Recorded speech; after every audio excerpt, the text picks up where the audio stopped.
Today we shall begin our journey into the 9th chapter, Navamodhyayaha, titled Yoga of Royal Knowledge and Royal Secret, Raja Vidya, Rajaguhya Yoga. The chapter has got 34 verses. The 34 verses can be divided into 4 topics. The 4 topics, verses 1 to 10, covers how the self pervades the world.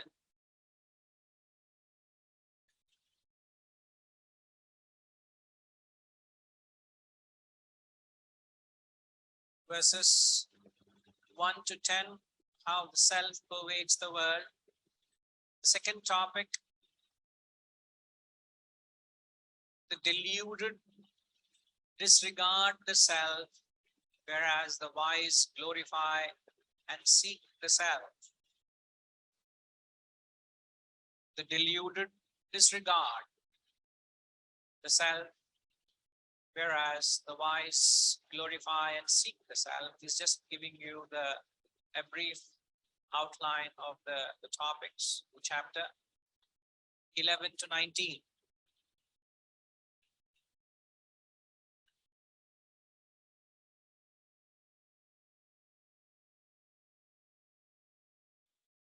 The deluded disregard the self, the wise glorify and seek the self. The third topic, one attains what one strives for, verses 20 to 28. Whatever you strive for, you attain that, 20 to 28. And the last topic, 29 to 34, the dedicated efforts leads seekers, even the unrighteous, to self-realization. The dedicated efforts, 29 to 34, leads even the unrighteous to self-realization.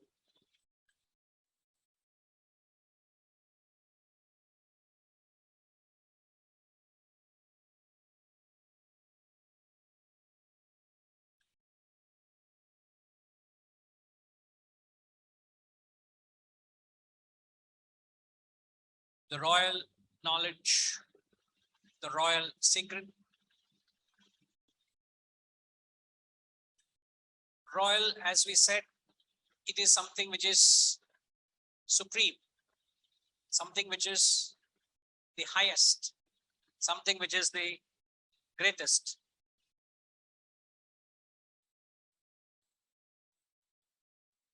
Something which is... They're still copying, Guruji. Sorry? Some of them are still writing.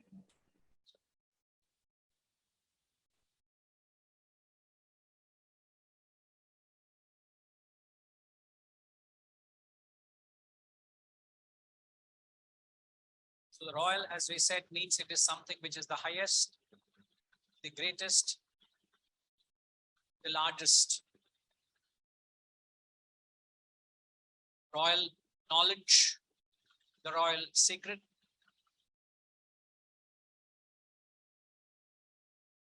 When you say it is royal, it is the king's eyes. Even in our mundane usage, we say king size bed. It's the biggest. I think it's also used in cigarettes, isn't it? King size. They're longer and thicker. I don't know. Just longer. Royal. Ushama seems to know specifically what it is. Longer and wider, apparently. Cigarettes.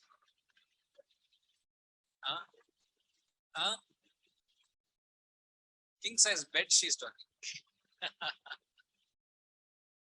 So The wise only seek it.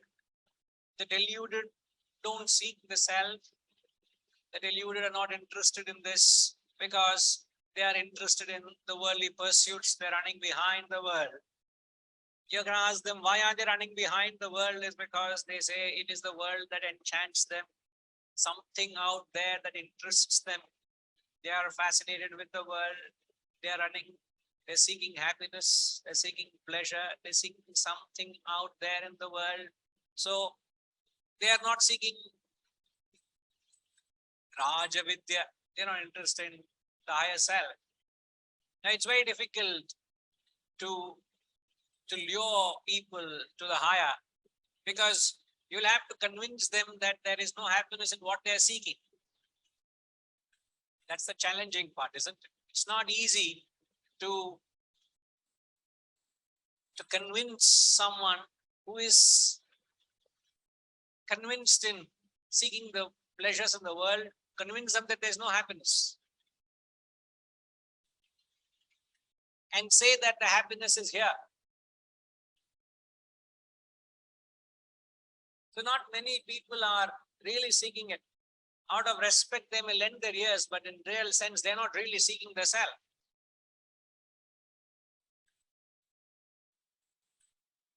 So the challenge you would have is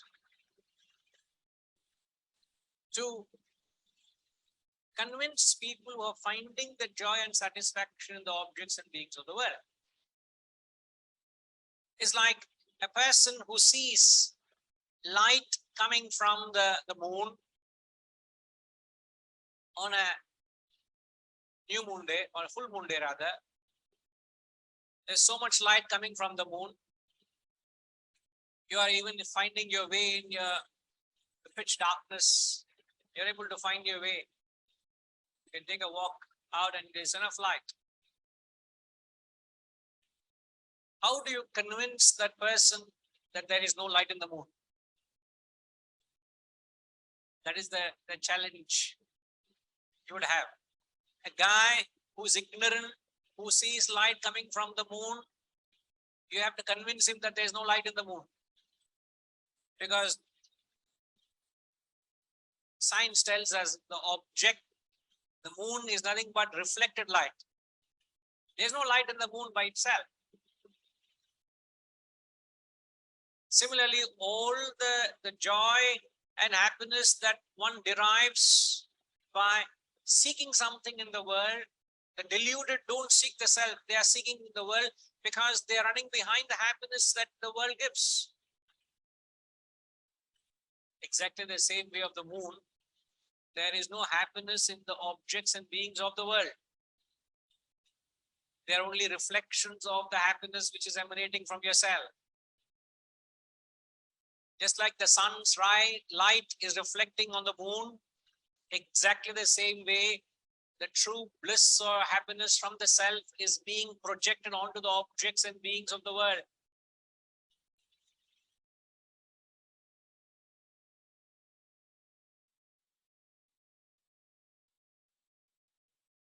So instead of going to the source, which is the sun, we are going to the reflections, which is the moon. Exactly the same way, instead of seeking the true happiness which is residing within you, you're running to the objects and beings of the world to find happiness. And you'll meet the same fate of what one finds one who gets to the moon. One who gets to the moon, what does he realize? There is no light there. There is no light in the moon. Similarly, one who gets to the objects and beings of the world, one who chases. Why are you chasing a particular object or being? Why are you running behind any pursuit? Because you believe there is happiness there. Sita wanting the golden deer. There is belief that there is happiness there. But the moment you get to that object, you realize that object has no charm. The object, as it were, loses its charm to you immediately, instantly. There's no charm. It dies. So a wise man realizes that there is no charm in the pursuit of the external world. We go through experience day after day, but do you realize the folly of one's actions and still continue to search for happiness extrovertedly or turn inward? So the second topic only conveys that the deluded disregard the self, but the wise glorify and seek the self. So how much wise are we, or how much foolish are we running away from the self? How stupid are we? It takes time for this wisdom to guide you. All our lives we're running. And then the third topic says, you get whatever you seek. Whatever you attain, you get it. You seek the world, you get the world. You seek the self, you'll get the self. So it's not the question of how difficult it is. It's the question of what you seek. You got to make the choice. Either you make a wise choice or a foolish choice. Am I content with the world, or am I wanting to seek the self? It's that choice you make. And then the last topic, he says, if you put in dedicated effort, even the unrighteous can go to self-realization. Even if the unrighteous fellow can get to the self, I think we all have a very, very, very fair chance. Isn't it? Very fair chance. So it's very, very interesting chapter, Raja Vidya. So it is not that it is meant for, when you say royalty, it's not meant for an exclusive kind of people. No, it's not. What it means is royalty means it's of the highest. It doesn't mean only meant for a selected class of people. It doesn't mean that. Secret doesn't mean it should not be told. Secret only means it's not known. People thought secret means it should not be told. So they compartmentalized it. They kept it to themselves. They didn't give it to one and all. But the royal secret only means that this grand wisdom was not known to many. Okay, so the first topic, as we learned, talks about how the self pervades the world. Okay, so let's get on with the text. We'll start with the first verse. Let's chant the first verse together. Now all of you should chant along with me wherever you are, whether you are online or in the hall here. Let the homes and the hall reverberate with the chant. Okay, let's chant together. Shri Bhagavanu Vacha Idam Tute Guhyatamam Pravakshyamyana Suyave Jnanam Vijnana Sahitam Yajnatva Mokshase Shubhat Shri Bhagavanu Vacha Idam Tute Guhyatamam Pravakshyamyana Suyave Jnanam Vijnana Sahitam Yajnatva Mokshase Shubhat. Very, very famous verse. Shri Bhagavan Vacha, the Blessed Lord said,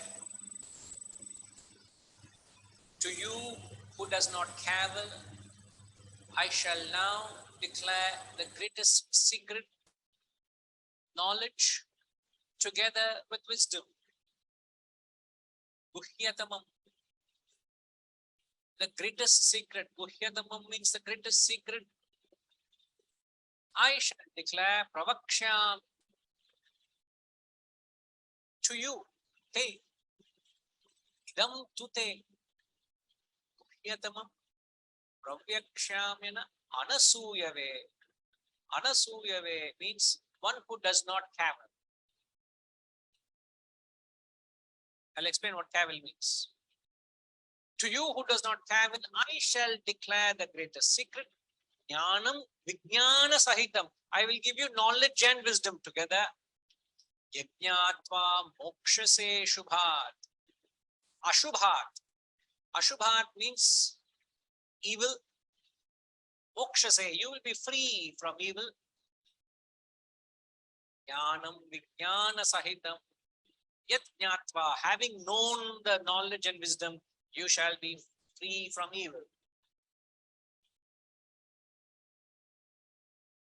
So I believe Arjuna, Lord Krishna said to Arjuna that since he is not cavilling, he doesn't find Arjuna cavilling him, I'm going to give you this knowledge and wisdom. And I believe all of you who are sitting and listening also are not cavilling. Therefore, I am also little encouraged to give this knowledge or speak to you all with little love and concern. Because the moment you cavil, you're disqualified. You are not an adhikari. You are cavilling or carping. It disqualifies the student. He's not an adhikari. So what does carping or cavilling mean? What does it mean to carp? Carp means to find a fault.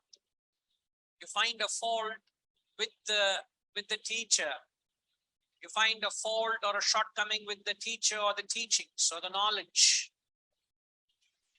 If the student comes with an attitude of finding a flaw, an imperfection, criticizing unnecessarily, cavilling is you take trivial objections to anything. So if a student has that kind of an attitude,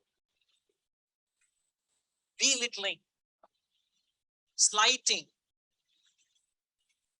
So cavilling is to slight or belittle or to complain or find faults, trivial objections. So if a student has that kind of a negative attitude to the teacher and the teachings, he is not qualified to receive this knowledge. Since you do not cavil, means you are not of that type. Arjuna, I am giving this knowledge to you. I am happy to reveal the royal secret to you.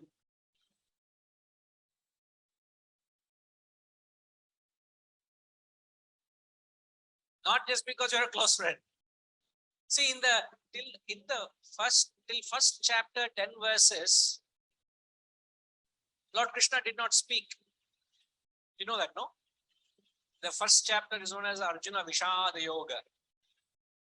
So Vishada Yoga means Arjuna's despondence. He was in his own grief and suffering. Who was suffering? Who was suffering, sir? Arjuna was suffering. And what was Arjuna to Krishna in the first chapter? A mere childhood friend. So, he was just a friend. But the same Arjuna realized the shortcomings and the folly of his arguments. He surrendered to Krishna. In the second chapter, he puts down his bow and arrow and he says, I can't fight. I don't know what's happening to me. Oh, Krishna, can you help me? When a friend became his shishya, he became his student, that is when Lord spoke. Because remember, knowledge is always taken, never given. So Krishna didn't give. The Lord did not give any knowledge to Arjuna in the first chapter, 10 verses, until he surrendered to him. So one of the essential qualities of a student is to never belittle the teachings. Oh, you may say that go to hell with the teacher. If not you, I'll find somebody else. That's the attitude nowadays. It's like a supermarket. We have a spiritual buffet of gurus. Today, if not you, somebody else. That should not be the attitude of a student to the teacher. What is the attitude? If you want to emulate a quality of a student to a teacher, you must be like Ekalavya. Even when the guru kicked him out, insulting him because he was not adhikari, he went and made a statue and learned from him. That is the opposite of cavilling. isn't it? The opposite of it is you completely surrender. There's no second person, that kind of attitude. So there is the Jewish scripture. The Jewish scripture is known as, what is the Jewish scripture? Anybody know online what is the Jewish scripture? Torah, Talmud.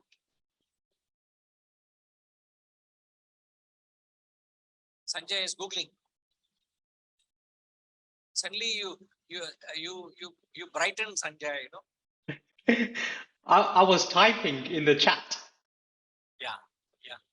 So the Talmud, Torah, I think also Talmud is the text, the Jewish scripture.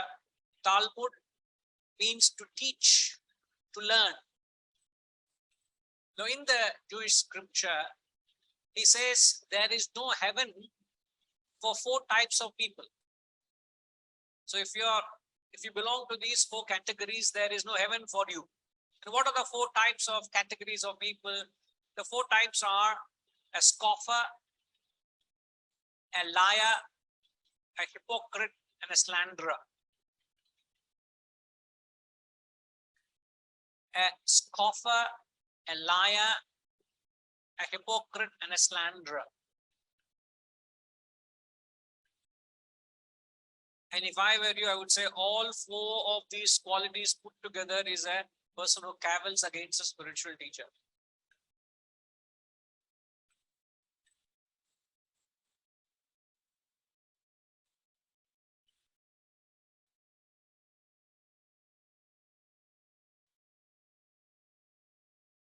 So now you know the essential quality of a student is not to cavil. Now, I shall declare this greatest secret. Again, as I said, secret is not something which is not to be told. It's not something which you keep it to yourself. It's something which is not known. Remember, we often say this, you know your outer self, you know your inner self, but you know not your real self. The real self is the Atman. You do not know your real self. You know your outer self, which is the physical body. The inner self is your, I don't know whether you really know your inner self also. Many don't know the inner self also. You need to be told that there's something called the mind, there's the intellect. Nobody knows about it. Forget how many know their real self. So this is the knowledge which talks about your real self. And then he says, Jnanam Vijnana Sahitam. Together I shall give to you with knowledge and wisdom. Remember, we often understand that a teacher can only give you knowledge but not wisdom. However good a teacher, he cannot give you wisdom, he only gives you knowledge. But how he says that I will give you knowledge and wisdom together,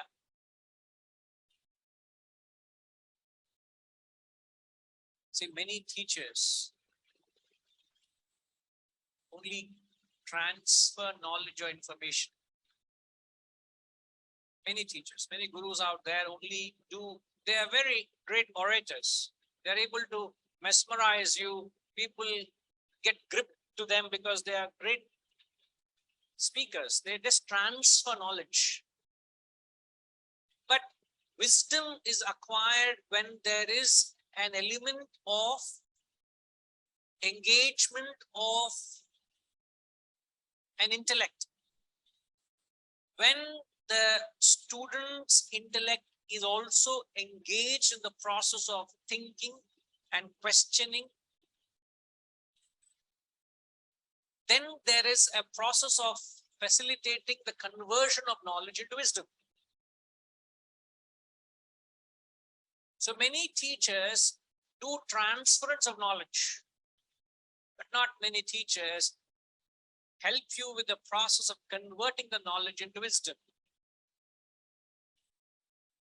So when he says, I will give you this knowledge and wisdom,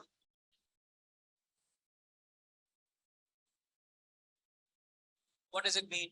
That I will put the subject matter in such a way that I will facilitate what is known as a forced reflection. It facilitates the process by making you, Yashima, by making you think. If I can make you think, and how can I make you think? One of the ways what these great men, they try to make you think. How can I make you think? Use the mic, ma. Can you use the mic, Yashima?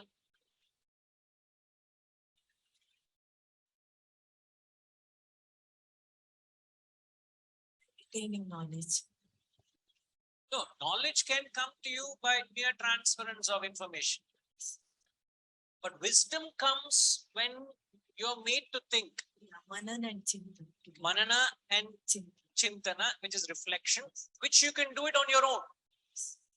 But in a classroom, in the process of giving knowledge to you, I'm giving you the knowledge in such a way that there is an inbuilt reflection in it. So how does that inbuilt reflection come? Correct. How does that inbuilt reflection come in? By making the student think. Many a time when I'm just transferring knowledge, there's no thinking going on. You're just writing down all, you just write notes and notes, volumes of notes you write down. But how is it that a teacher can make you think? So what the teacher facilitates, what is known as forced reflection.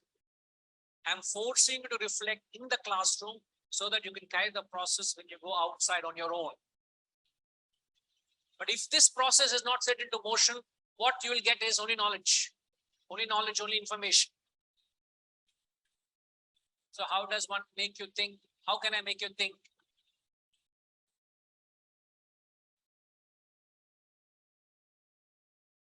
Yes, Pushpama.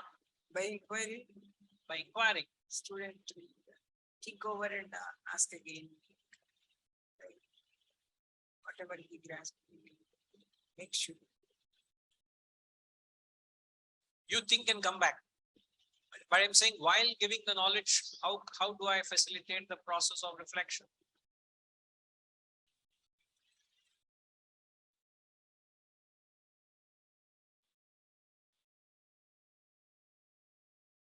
Through the process of, as Shivaji said, by engaging. And how do I engage you is through the process of a dialogue. The tradition of the scriptural teaching is a dialogue, not a monologue. So if you do a monologue, it is transferring of information. But if you do a dialogue, then there is jnanam and vijnanam. That's one way. Correct, Annapurnama? By encouraging you to ask questions, or I ask you all questions. When the teacher asks you questions, you are made to think. Right now I'm asking you all, how is it that a teacher gives you knowledge, wisdom? A true teacher.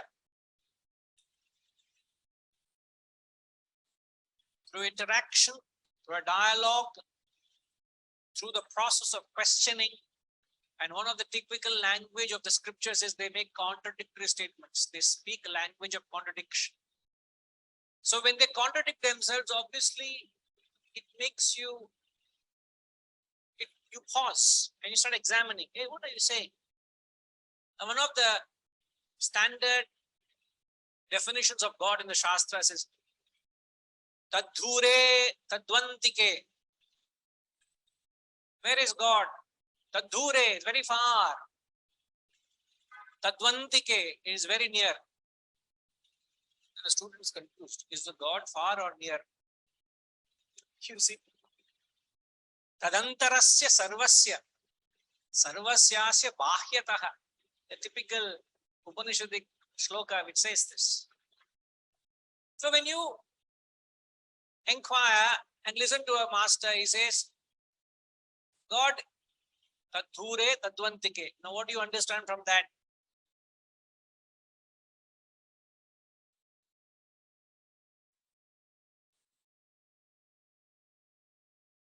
We have Shami Kapoorji joining us today. Namaskar, sir.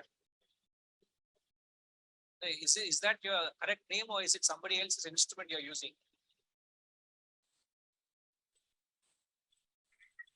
Shami Kumar. Oh, that's Shami Kapoor, I thought.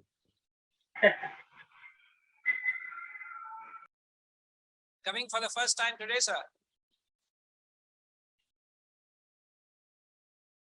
Where are you from?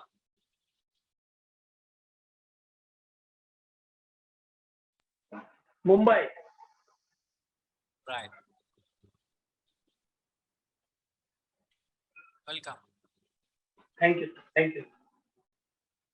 So tadhure tadvantike. God is far for an extroverted person. God is very near for an introverted person. If you are an introvert person, you will sit where you are and you search for God. You will realize God is there. You know, every year we celebrate Vinayaka Chavati, celebrate Lord Ganesha's birthday, and then there are certain stories and parables you read about Lord Ganesha. And there is one such parable that Subramanya, his younger brother, is arguing with his parents that I am more strong and I am more agile. I am smarter than my elder brother. Look at him, he is so obese. He hardly moves, and look at him, he has got and his transport is a rat. How can an elephant sit on a rat? And what sort of a thing is this? And you want him to be the king? Don't make a joke of it. People will laugh and scoff at him. People will cavil at him. You put me as the Pradhan, the king of the whole, the king, the leader of the army, commander in chief. Then apparently they are put to test. I think Narada comes, someone comes and says, okay, who goes round the world 3 times and comes back to me? The clock starts now. Whoever comes first will be the winner. And before they said 1, 2, get set, go, Subramanya ran. And his Vahana was peacock. Peacock flew. And he just started flying with lightning speed. He flew. Ganesha was our friend, as I told, elephant sitting on a rat. How far will he go? Wow. He was feeling dejected. Appa, what kind of a test you have put me through? You know my inabilities and my challenges. Don't make a joke of it. And some wise counsel fell at him. The whole world is your own father, mother. The Lord is sitting right in front of you. So you do 3 pradakshina around him. Chapter is closed. So he conveniently did right there. And he conquered the world. He went round the world and came. So an extroverted person will go out, rushing out into the world. An introverted person will realize the same truth right where it is. At least once a year, I'm reminded of the story. Only once a year we hear the story. Rest of the time we forget it. So, in fact, Muhammad, remember quoting the great Muhammad, he said this. He said to people, those who are going on a camel's back, they were going to Mecca those days. And he said, what you are seeking is closer than the neck of your camel. What you are seeking, they were going to see God in Mecca, and what you are seeking is closer than the neck of the camel. What is closer than the neck of the camel? Themselves. It's right within you, he said. But nobody realizes that. So, a true teacher gives you the process of knowledge and wisdom. He gives you in different facets, in different ways, with which you shall be free from evil. Yajñātva, yat jñātva, having known which, You shall be free from evil. Evil here refers to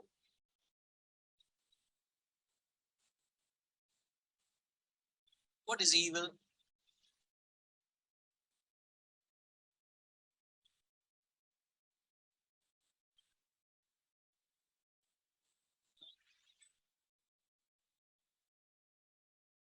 You shall be free from Ashubham.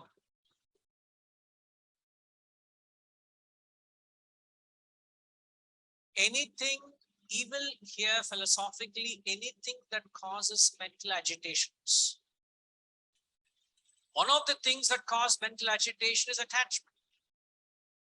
So one who is endowed with this knowledge and wisdom, he is free from no mental agitations. He finds himself peaceful and happy. Ultimately, what that causes evil is desires, the vasanas. So you shall be free from the evil of your own selfish desires and vasanas. And how do you find that? Through knowledge and wisdom. And how do you gain knowledge and wisdom? By not caviling, by surrendering to a guru. Surrendering to the knowledge. You know, there is a very simple, beautiful story, innocuous story about surrendering. The cattle was in the wild grazing. He just went beyond the limits of the village. There is no boundary where the village ends and the forest begins, because the village ends in the forest. So one day, the cattle went little deeper into the woods and soon realized it is being watched. It heard a growl. There was a tiger. It slowly started running away. The tiger started chasing. It ran and ran and ran. In that process, it went into a large area of quicksand. Got into it. It got stuck. The cow got stuck. And the tiger unknowingly also chased, it also got stuck. And it was just a few feet away. The cow and the tiger were a few feet away. The more the tiger struggled, the deeper it went. But the cow was very relaxed. And the cow actually was laughing, looking at the tiger. And tiger got into a conversation because both settled down. He said, nothing is going to happen. I'm stuck, you are stuck. So there was a wise conversation between the cow and the tiger. The cow was laughing and the tiger said, man, why are you laughing at me? You're also stuck. You're also doomed. I am stuck. I'm also doomed. Why are you laughing? The cow said, you think you are the king of the jungle. You are the king of the jungle. Nobody is going to be concerned of you. But I have surrendered to my Lord. My Lord is my caretaker, whom I belong to. I'm his property. By the end of the day, he will count how many cattle have returned from the grazing. And he'll certainly find that there are one cattle short, and he will send the team and he himself will come in search for me. And he will come and very soon rescue me, but you will be left to your fate and you will have to die because of your own arrogance of thinking you are supreme most and you have not surrendered to anybody. So I have surrendered to my Lord. He will come and help me. That's the reason the cow was laughing.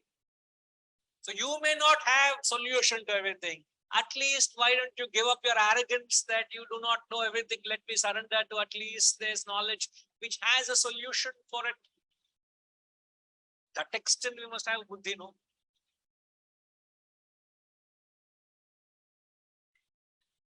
One who has this, you shall be free from evil. Okay? Verse 2.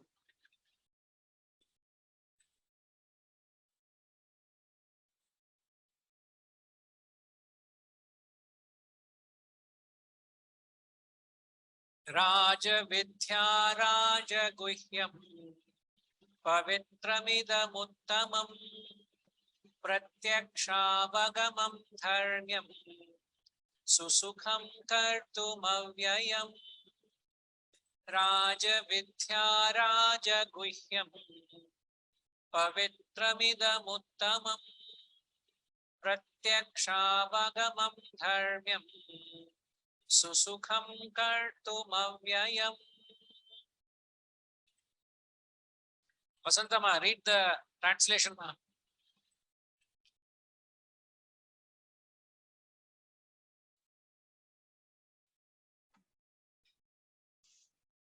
The royal knowledge, the royal secret, the supreme purifier is this: directly realizable, righteous, very easy to practice, imperishable.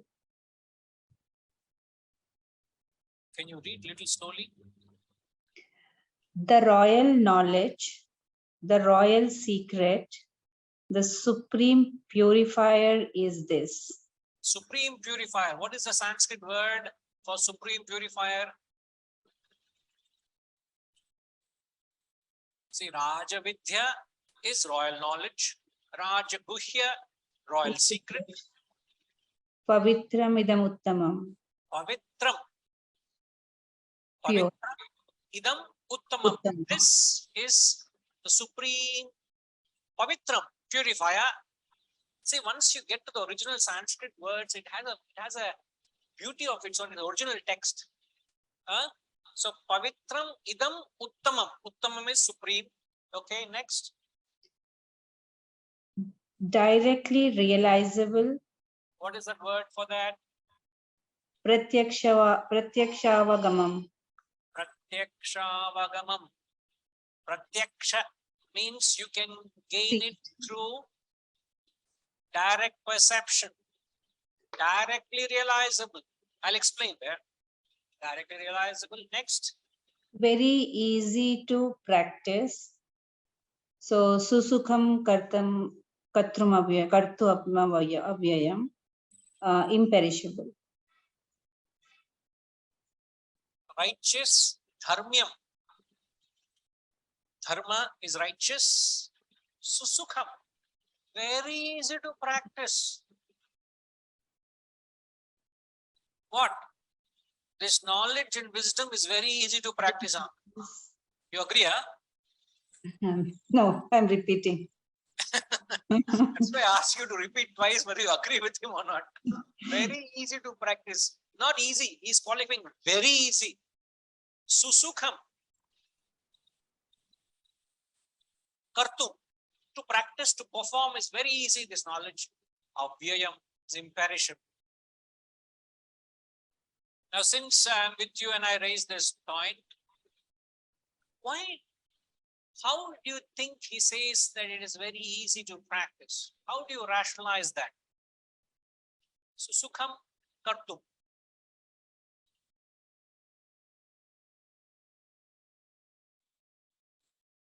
Vasantama, yourself. You'll have to, can you unmute yourself?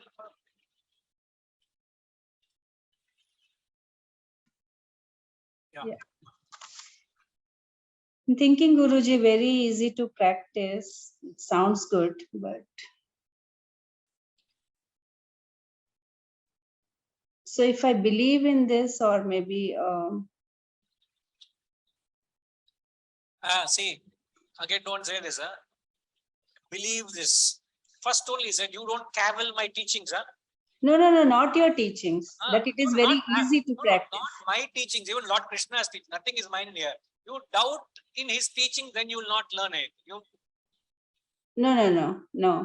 So what I'm saying is that very easy to practice. I'm now doubting that. I'm saying that if I believe that, okay, the if word may be wrong.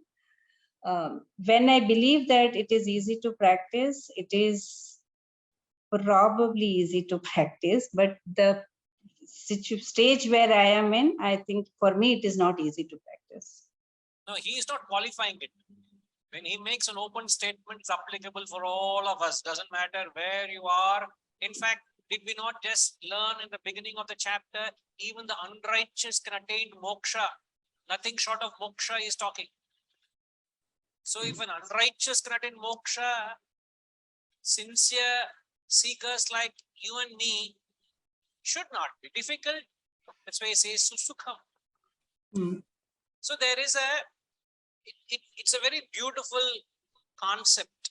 Now, when you pursue anything for that matter, what is required is you need to have the determination. You need that consistent effort. Without the determined, consistent effort, you don't achieve anything, isn't it? That's Yes. applicable to anything. You want to exceed in sport, or you want to exceed in any talent, you want to be successful in profession, you want to achieve material success, or you want to achieve spiritual glory, you need to be determined, pointed, concerted effort is required. Am I right? Right, Guruji. Given that that is applicable to any field, now, why he says that it's easy to practice? See, if you understand it, that when you are running behind the world of acquisition and enjoyment, when you take up a material pursuit, the material pursuit is not that easy. Hmm. Compared to the material pursuit, the spiritual pursuit is very easy. I'm only interpreting it. I'll justify it. A material pursuit is not easy. Why is it not easy? Is because you are going against your own conscience. When a person is operating with greed and avarice, wanting to live a life of extrovertedness, of acquisition and enjoyment,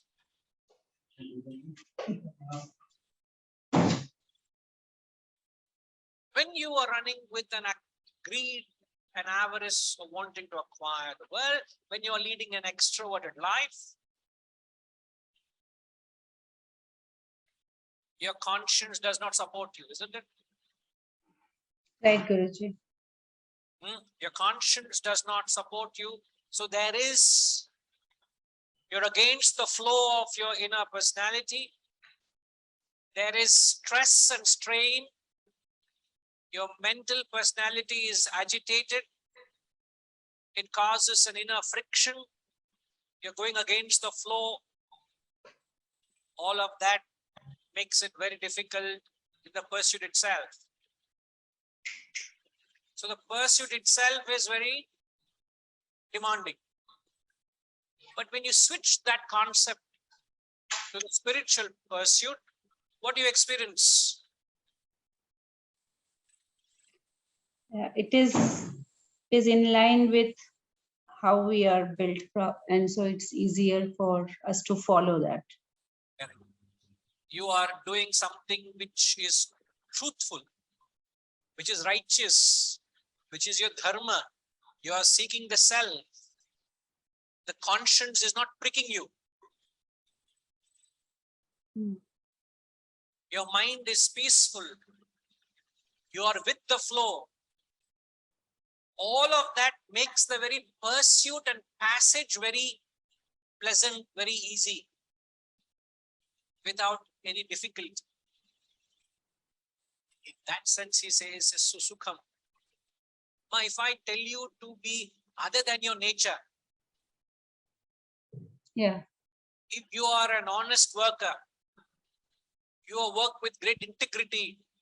But if I were to tell you, can you please do some mischievous things? It does not come naturally to you. Okay? But Yes. when you are told to do that, what would be your experience? It will be a difficult task to do. I mean, you have to go against yourself, against your conviction to do that. You are going against your own will, your conviction, your personality, against so many things you are doing it, isn't it? Yes, Guruji. But when you do something which you are true to it, it is very natural. So one who is chasing the desires of the world, what is the experience the desire gives you when you chase the desires? Desire, you are chasing the desires, running into the world, isn't it? Yes. When So you're there is running no, behind, there's sorry, no end. So there is no end to that, right? So your one desire finishes, then you have another desire, and then it asks for more, right? So, and then there is never a complete feeling of accomplishment of those desires because they are self-multiplicative. I'm talking of one desire.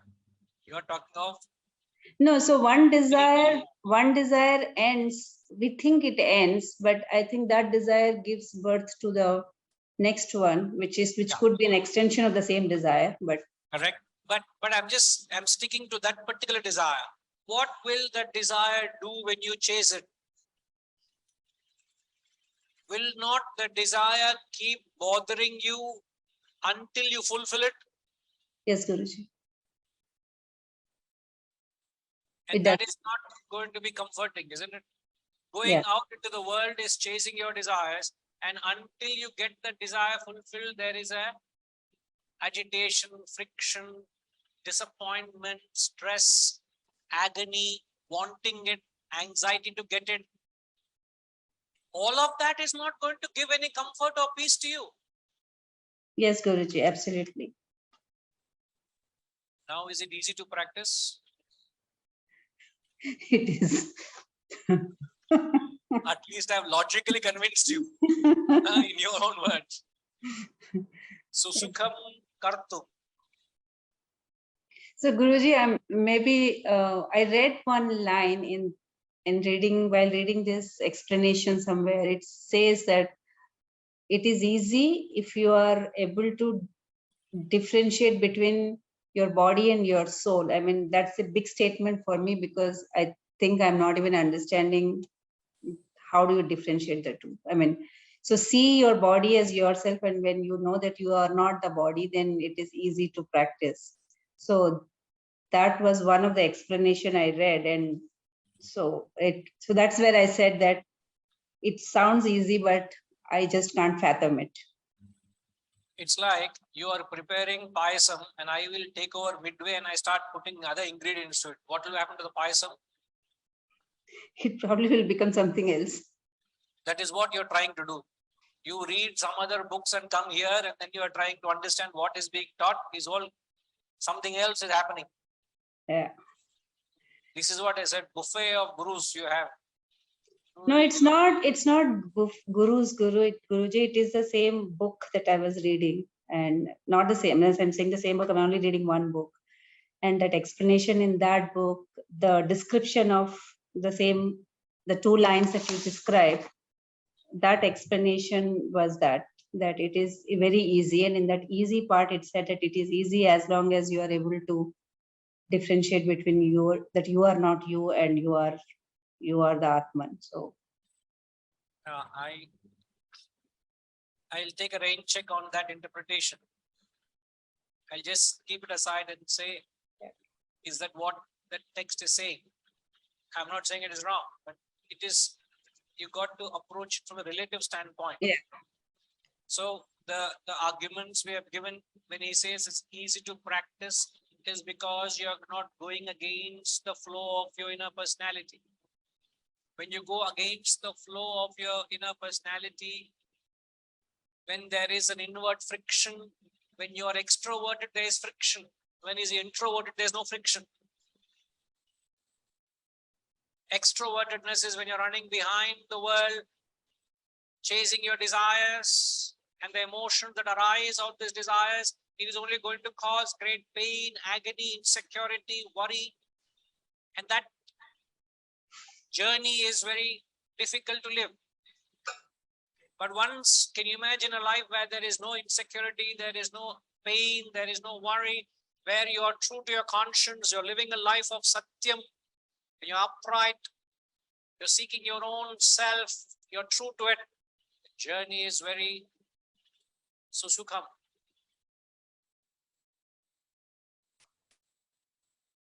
Okay, Guruji. Yes, ma'am. Okay. Yes, Guruji. Why do majority of people run after worldly things? If it is so, if the path is so difficult and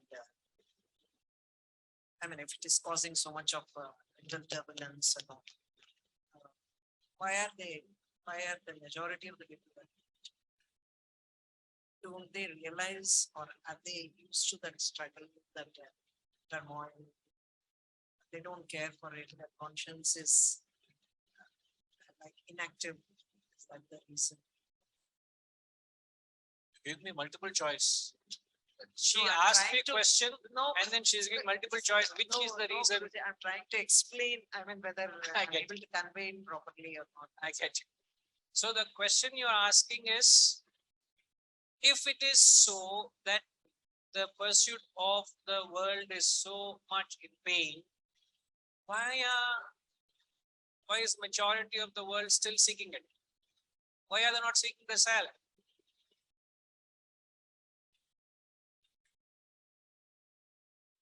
Vijayama has an answer.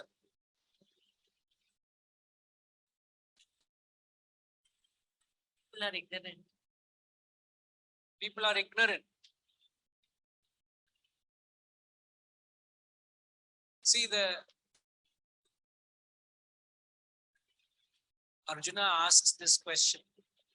What is that force within me that is compelling me to commit a sin against my wish? As it were by force, balat. Krishna. I don't want to do it, but there's something which within me is compelling me to commit a sin against my wish, as it were by force. Paladiva niyojataha athakena prayuktoyam papam charati purusha anichhannapi varshneya paladiva niyojataha. The third chapter, Arjuna asks this question, exactly what you are saying. In a way, are we right? You know what's the answer? Anybody online knows the answer?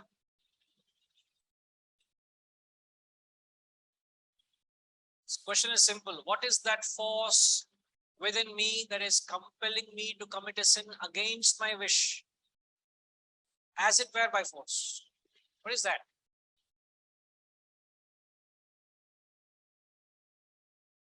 Sudhakarji.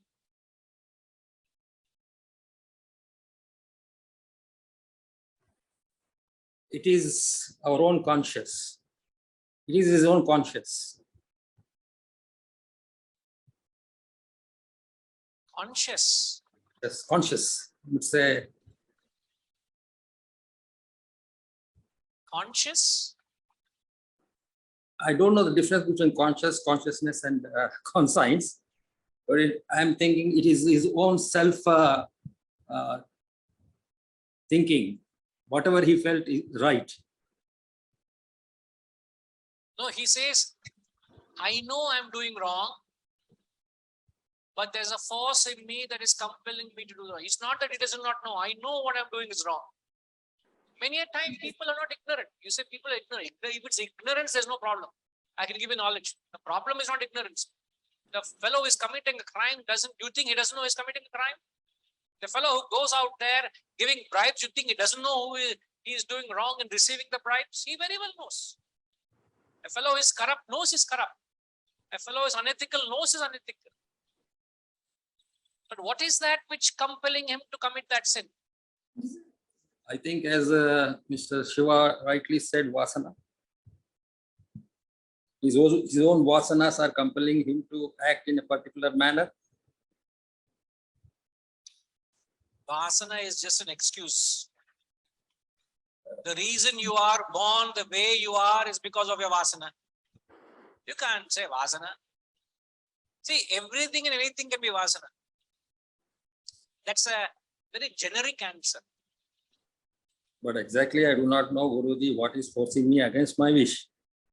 I am sometimes it is the external force No external force can compel you to do something wrong. Is it our own karma? Sorry, sir. Is it our own karma?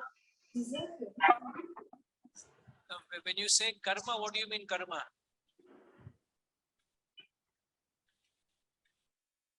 What we have done and we have to repay for it. No, see, whatever you have done in the past, they have certain consequences. But that does not mean you are always a victim of your past. You also are producing or committing fresh actions. Who is responsible for your actions you're performing today? You can't say, oh, I did something in the past. That's an excuse again. You overeat today. Why did you overeat today? I know I should not overeat. I know I should not eat sweet, but something. I fell a victim to, I ate. My sugar shot up. Who told you to eat?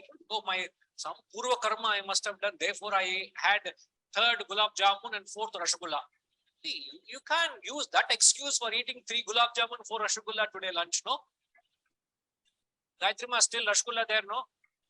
Rasgulla is there. Still we have rasgulla.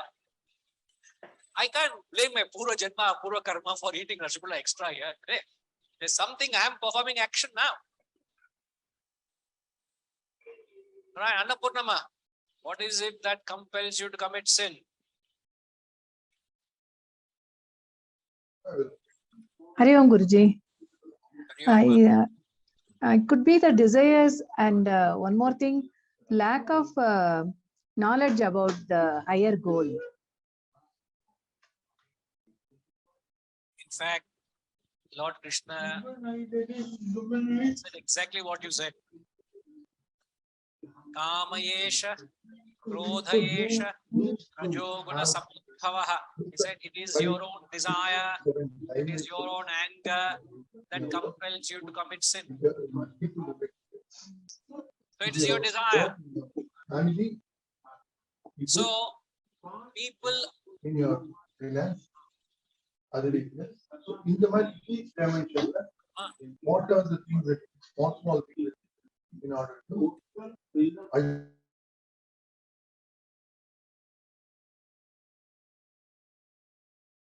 So it is your own desire that compels you to commit sin. So why are people not seeking the higher?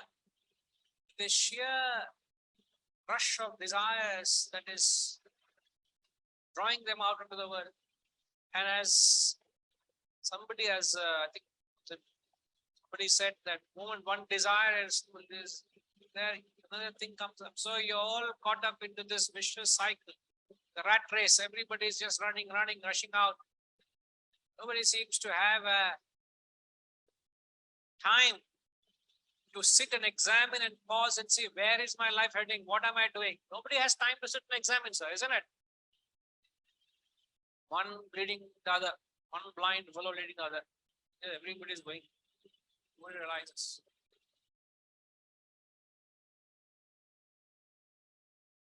So it's almost everybody is operating a delusive state. It's a delusion. You're made to believe what you're doing is right. That's how the world functions, isn't it?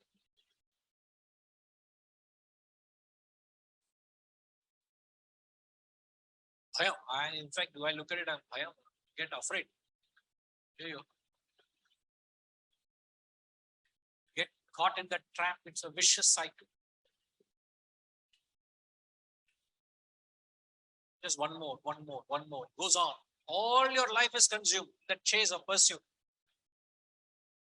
Just one more contract. Just one more year. Then I'll give up. Then I'll retire. Then I'll not do it. It drags you. One after that.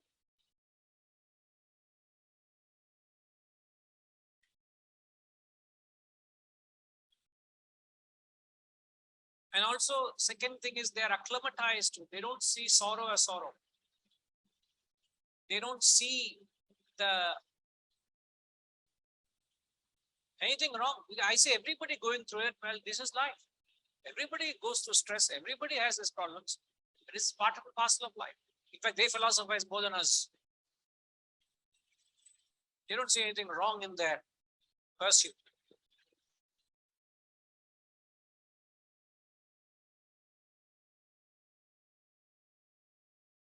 So, Sukham, are you okay? So, the royal knowledge, the royal secret, the supreme purifier is this. Its supreme purifier, Pavitram Idam Uttamam. Pavitra means all the mental agitations which are arising because of your egoistic transactions with the world. Whatever transactions you have, if you operate with ego, your guru also can agitate you. You're taking a challenge with him. Anybody you approach with ego will agitate you.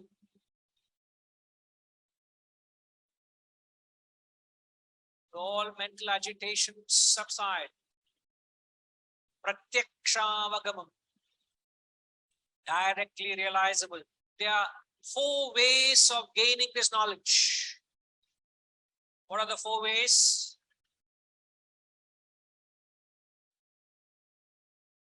There are 4 ways of acquiring this knowledge.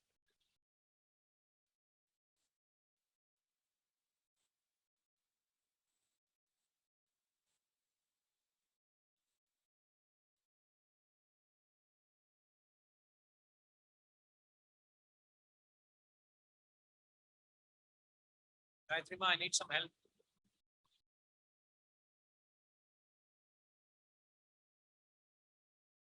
She's not giving knowledge and wisdom on this. How do I come out of this? Everybody?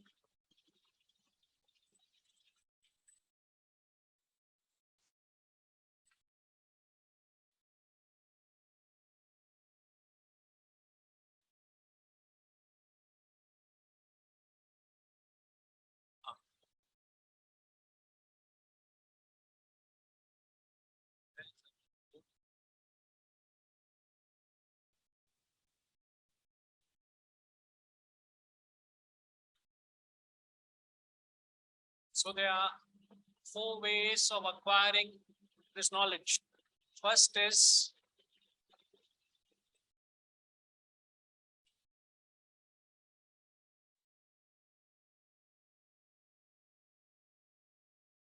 pratyaksha, which means direct perception. Second,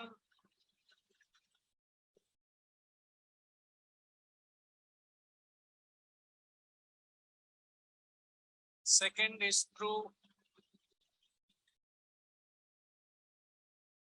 anumana, which means through inference.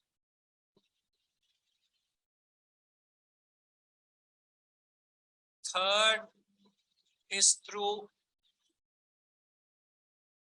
upamana,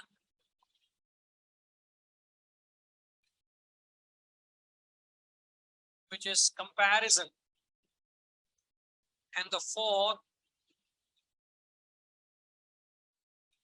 is through agami, which means tradition. The tradition here refers to Guru, Shishya,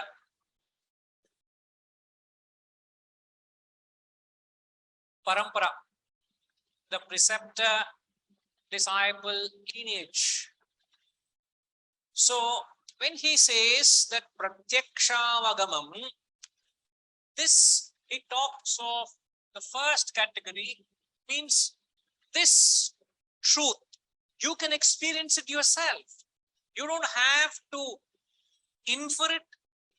You don't have to learn it through comparison, nor have you to gain it from tradition. These 3 are indirect means of gaining wisdom. Pratyaksha is a direct means of gaining knowledge. Have you all noted it down? Right.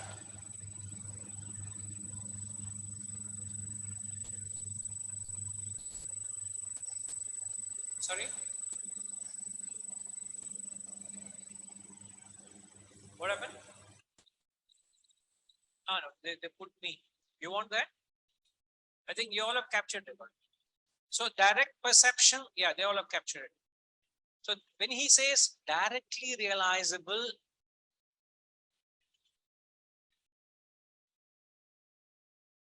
once you experience it, you become an authority. You become authoritative because it is your experience. You don't have to say it because somebody said so. So what, I do not know whether you have noted even in your little association of me, what I speak is coming from my own conviction and my own experience. It could be 30%, it could be 70%, or it could be 100%. I am not speaking because my guru or their guru said so. And the truth of what I have spoken is not because the truth in which my gurus have spoken. What is the conviction with which I speak this knowledge to you is because it's my own pratyaksha. I have experienced the truth myself. To the extent you have experienced, you become an authority. You don't have to parrot what others have parroted. Otherwise, you merely parrot what the gurus have said. You can say, oh, Ramana Maharshi said so, Ramatirtha said so, Vivekananda said so, Bhagavad Gita said so, said so, they said so, what so? What so? But you are just repeating what they have said, but you have no authority. But here he says, this royal knowledge, this royal secret, which is the supreme purifier, it is directly realizable. You can get a taste of it yourself.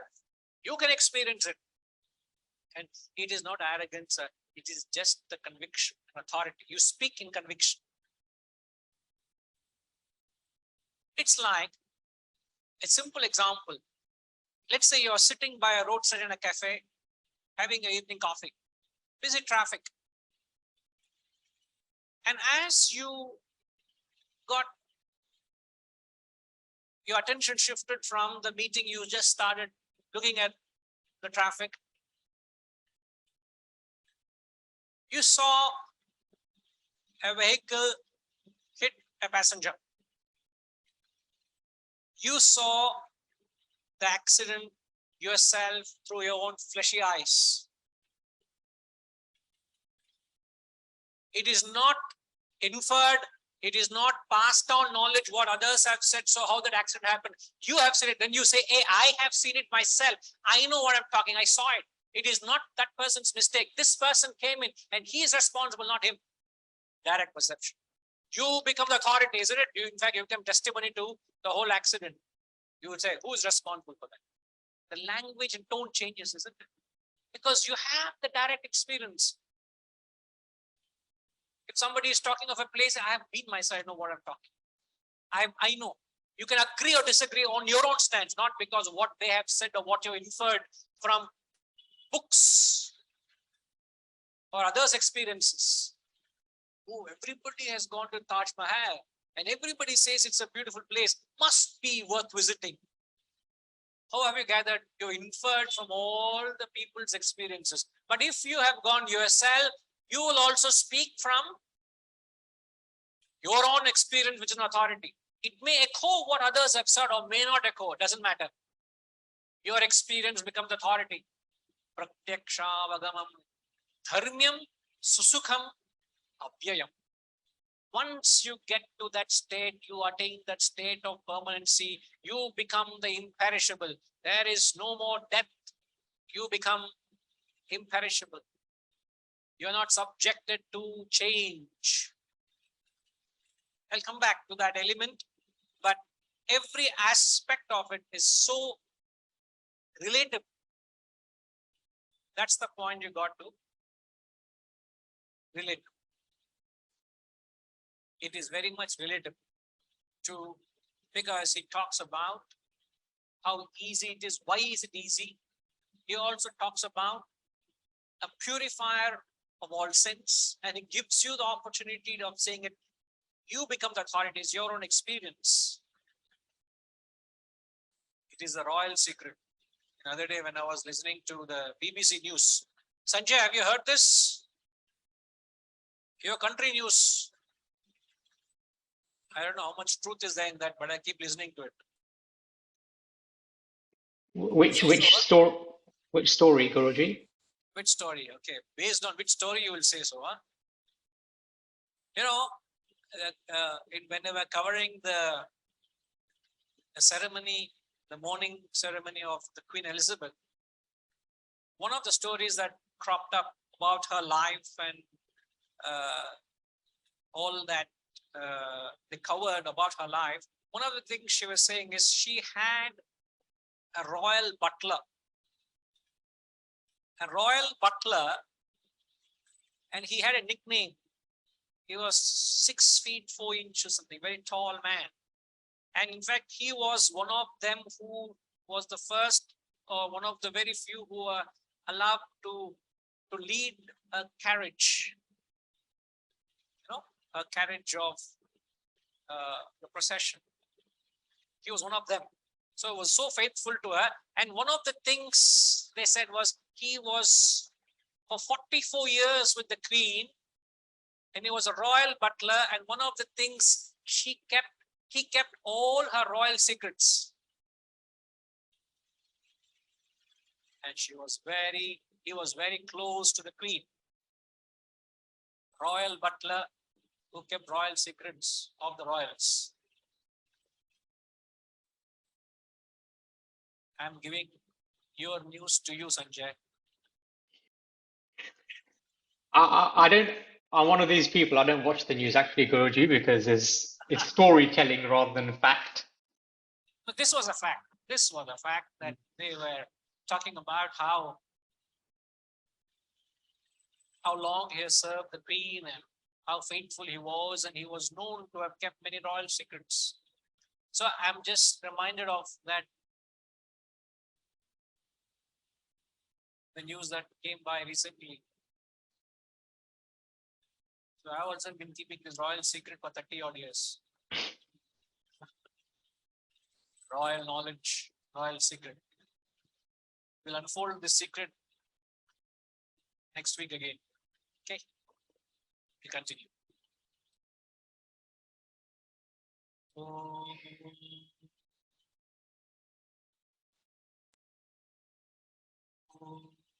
Namada Purnamidam Purnat Purnamudachyate Purnasya Purnamadaya Purnamevavashishyate. Om Shanti Shanti Shanti.